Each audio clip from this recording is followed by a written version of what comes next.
Na farko dai tun mu da muke tare da shi tun muna ƙanana mun san shi Ambassador Baba Abubakar mutum ne mai jajircewa, mai son gaskiya, mai son a yi da jama'a, ba mai son ya yi shi kaɗai ba. To kuma har Allah ya taimake shi bayan ya gama secondary school ɗinsa kuma ya shiga wannan harka ta soja.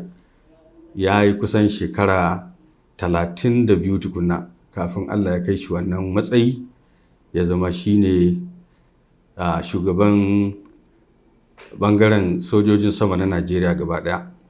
Kuma ya yi matuƙar ƙoƙarinsa a wannan lokaci wadda mutane na nan a rubuta yana nan a rubuce.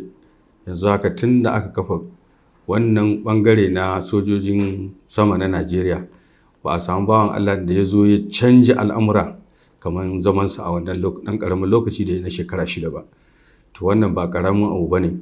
Ya yi gudunmawa sosai ta ɓangaren tsaro ɗin, ya yi kuma ta ɓangaren gina asibitoci da makarantu da kuma sama wa 'ya'yan soja kansu sana'o'i da kuma su sojan ta wajen inganta rayuwarsu wanda ba a taɓa samun irin wannan ba. So ganin wannan shi ne mutane suka raja'a suka ce to wa wani wanda ya kamata ya zo ganin irin halin da ake ciki a Bauchi State, ba ma Bauchi State ba, rayuwa ta riga ta lalace musamman ɓangaren ilimi da ɓangaren aikin gona da kiwon lafiya da masana'antu da kuma rashin aikin yi musamman na mutane na matasa. Ga kuma mata su ma akwai matsala ta wannan ɓangaren ne mutane suka kiranye shi suka ce to lallai sai ya zo ya taimaka ta wannan ɓangaren. To ganin shi ma kansa ya yi tunani kuma ya amfana da wannan gwamnati wanda da komai za a yi maka kyauta ne. Yana ɗaya daga cikin ko muna cikin waɗanda muka amfana da wannan abubuwan da gwamnati ta yi.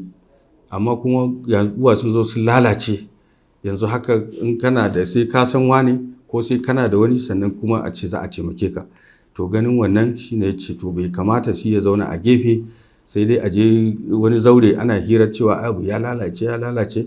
To dole ya ce shi ma zai zo ya ba da gudunmawarsa saboda waɗannan al'amura da suka lalace za a iya gyara su. Tunda an gyara su a wasu wurare, an yi a wasu ƙasashe, a nan ƙasar ma an yi, to me yasa ba za a yi a nan ba? To wannan shi ne ya ba shi daman cewa shi zai zo ya ba da gudunmawarsa wa Bauchi State ta wannan ɓangarori masu yawa.